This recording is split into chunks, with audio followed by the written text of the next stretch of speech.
In this remote corner of the west coast of New Zealand's South Island, a narrow strip of land separates the mountains from the sea. Most of this land is swampy and has been left in bush, but a few enterprising pioneers like the Nolans of Okuru cleared the valleys, and for 70 years the family have been grazing cattle on the rich river flats. The Nolan estate, which stretches 60 miles from end to end, consists of 5 isolated river valleys, separated by towering mountains and dense bush, connected only by narrow bush tracks. The farm is 200 miles from the nearest town and 50 miles from the end of the road. But to overcome their isolation, the Nolans keep a light plane. Des Nolan has flown into the remote Cascade Valley to help muster cattle, and his brother Kevin has come down to the landing strip to meet him.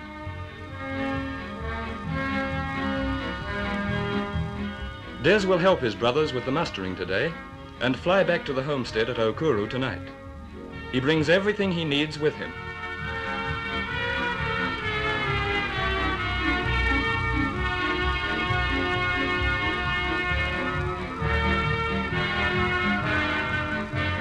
Twice a year, spring and autumn, the 3-year-old steers are rounded up, and the best of them driven 170 miles to the sale at Wataroa. And today the roundup begins. A roundup that will start this prime Hereford beef on its way to meal tables in New Zealand and overseas. Today, with the world short of food, cattle raising is a prosperous business. But in good times as well as bad, a cattleman's life is a hard life. A life of long hours in the saddle, in the open, in all seasons, in all weathers.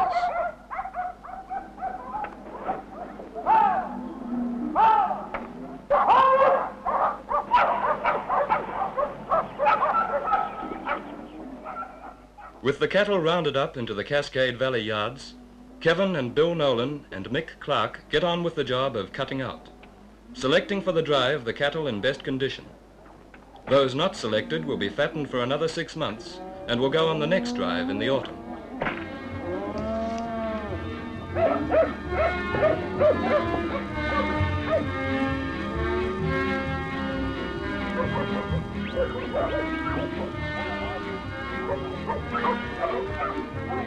The cutting out is over, and the drive begins.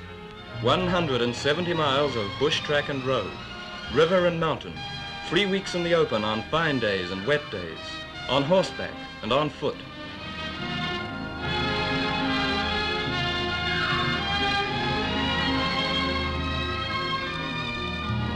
Meantime, the weather's fine and the going good, but a stop for lunch is a pleasant break.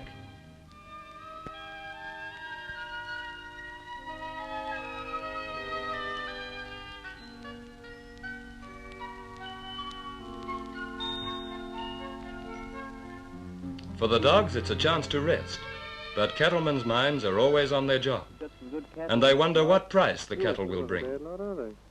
Willock should top the sale. You think so? Yes, I bet you quid. Righto, you're on. Well, come on, boys. It's time we got on the way again. We've got a long way to go yet. Yes, a long way to go. And every mile a long mile in the heavy mountain rain that beats its way round your coat and hat and leaves you wet and cold. But there's a schedule to be kept, and the drive must go on from dawn to dusk, in fine weather and in foul, if the cattle are to get to Wataroa in time for the sale.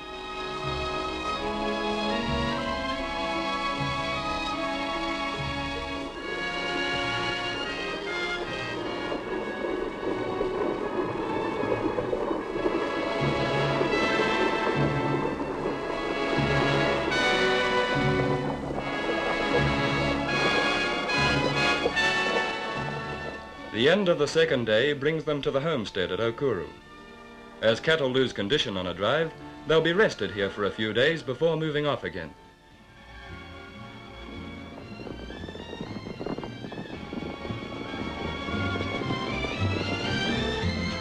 But for the men, there's little chance of a rest, as some of the horses need reshoeing. This isn't an easy job with the more spirited young horses that are not yet fully broken in.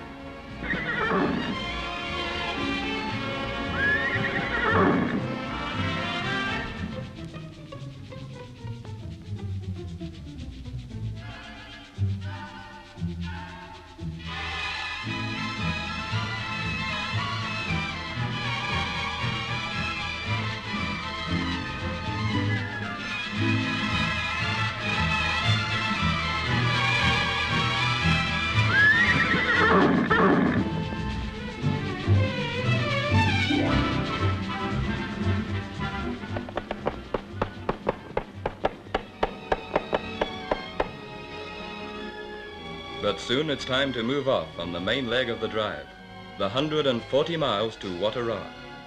They'll be away for 2 more weeks, and Bill says goodbye to his wife and children. At his father's home nearby, everyone has come out to see them off. The Nolan family has been farming at Okuru since New Zealand's early days, when grandfather Nolan started clearing off the bush. For 40 years they've driven cattle to Wataroa, and as the boys move off to the coast, their father fondly remembers the many times he's been on the drive.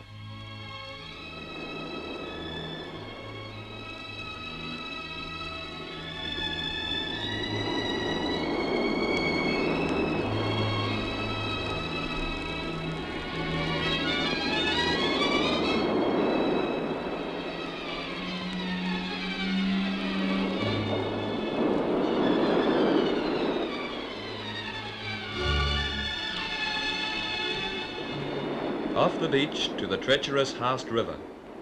Riding out to test the usual crossing place, Bill has to stand on his horse's back to avoid being swept away by the current.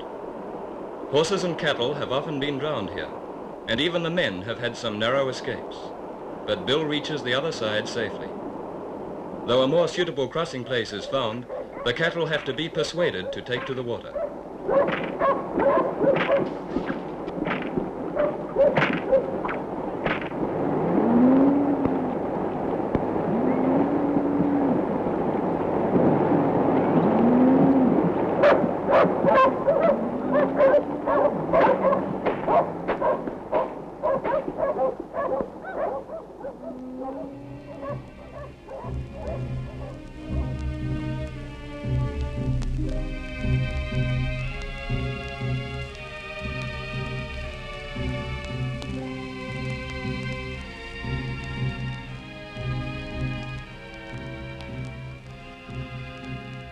The 12th day, and the biggest. The route winds up over the Maori Saddle 2,000 feet high, and great care and patience are needed in driving the cattle along the narrow track. 3 extra men have come along for the day to help them on this section. The mob is split up, and each man takes about 40 cattle, as many as one man can handle on a track like this.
At last, on the 13th day, they come out of the bush onto the end of the road at Lake Paringa. One day, maybe, this road will run right to Okuru and the cattle can be trucked out. But till then, they must be driven on the long trip to Wataroa. The beautiful and rare white heron can still be seen at times in this lonely spot.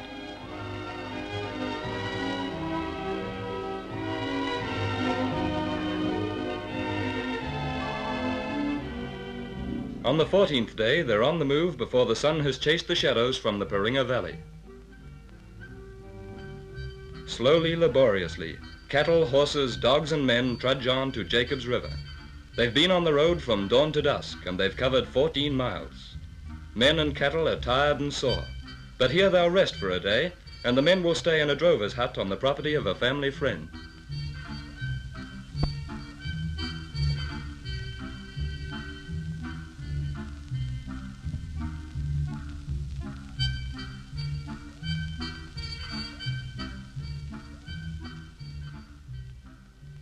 Dawn on the 16th day, and an early start as usual.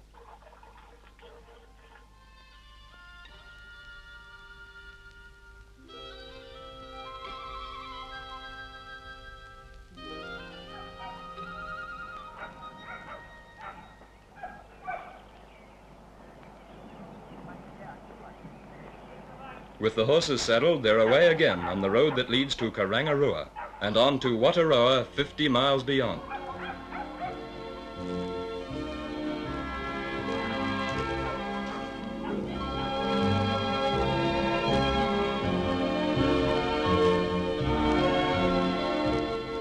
Under the snow-capped brow of the Southern Alps, where Mount Cook points more than 12,000 feet into the sky.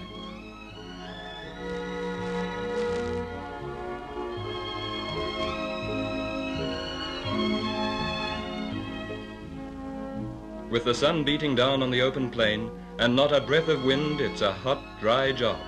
But a mug of beer will quench their thirst for an hour or two. These men take little notice of the familiar mountain scene, but the wonders of its peaks and glaciers bring tourists here from every corner of the world.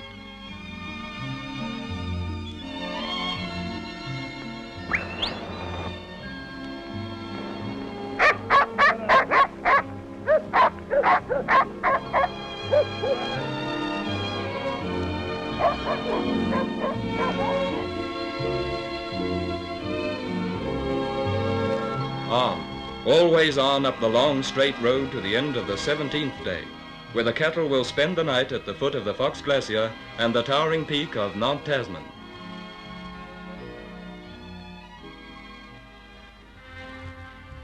The 19th day, and an early start for the long climb past the Fox Glacier Hotel and up the winding hill road. It's a long day and a hot one, and the cattle are footsore and weary. The pace is that of a snail, and the men walk for something to do. The cattle, reared in the bush, are not yet used to cars, and all traffic is held up. But where possible, the mob is driven off the road to let the tourist buses through.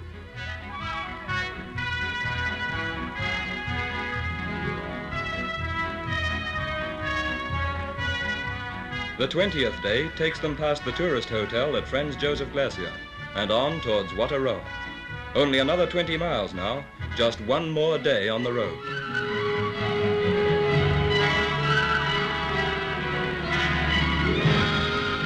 And at last, on the 21st day, 3 weeks and 170 miles from the start, they reach their destination, the saleyards at Wataroa. The Nolan drive is on schedule, as it has been twice a year for 40 years now. Right, gentlemen, the next line to be off from the counter, W.D. Nolan and Son, up at Kura. What am I offering this fine line of Hereford cattle? What's the bid? What's the bid, gentlemen? 30 pounds, surely. 13 ounces, is it? 28. Thank you. 28, 28, 28, 28, 28, 5, 28, 5, 28, 10, 28, 15, 29, 29, 10, 29, 10, 29, 10, 29, 50, 50 pounds, 50 pounds, 50 pound 5, 50 pound 5, 50 pound 5, 50 pound 5, 50 pound 5.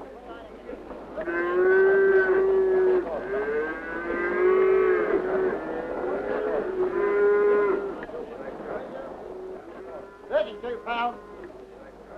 Well done, 32 pounds. What do you think, Kevin? They're on the market, gentlemen. 32 pounds, 32 pounds, 32 pounds. Right. Anybody else? 32 pounds. Will you? Nolan cattle have topped the sale again. A record price this time. Well, Mick, it looks as if you won your bet. Yes, let's go down to the pub and cut her out. That's an idea. Come on, get going. They've cursed the trip and all its hardships, and now it's time to celebrate. But they'll be back in 6 months' time on yet another cattle drive.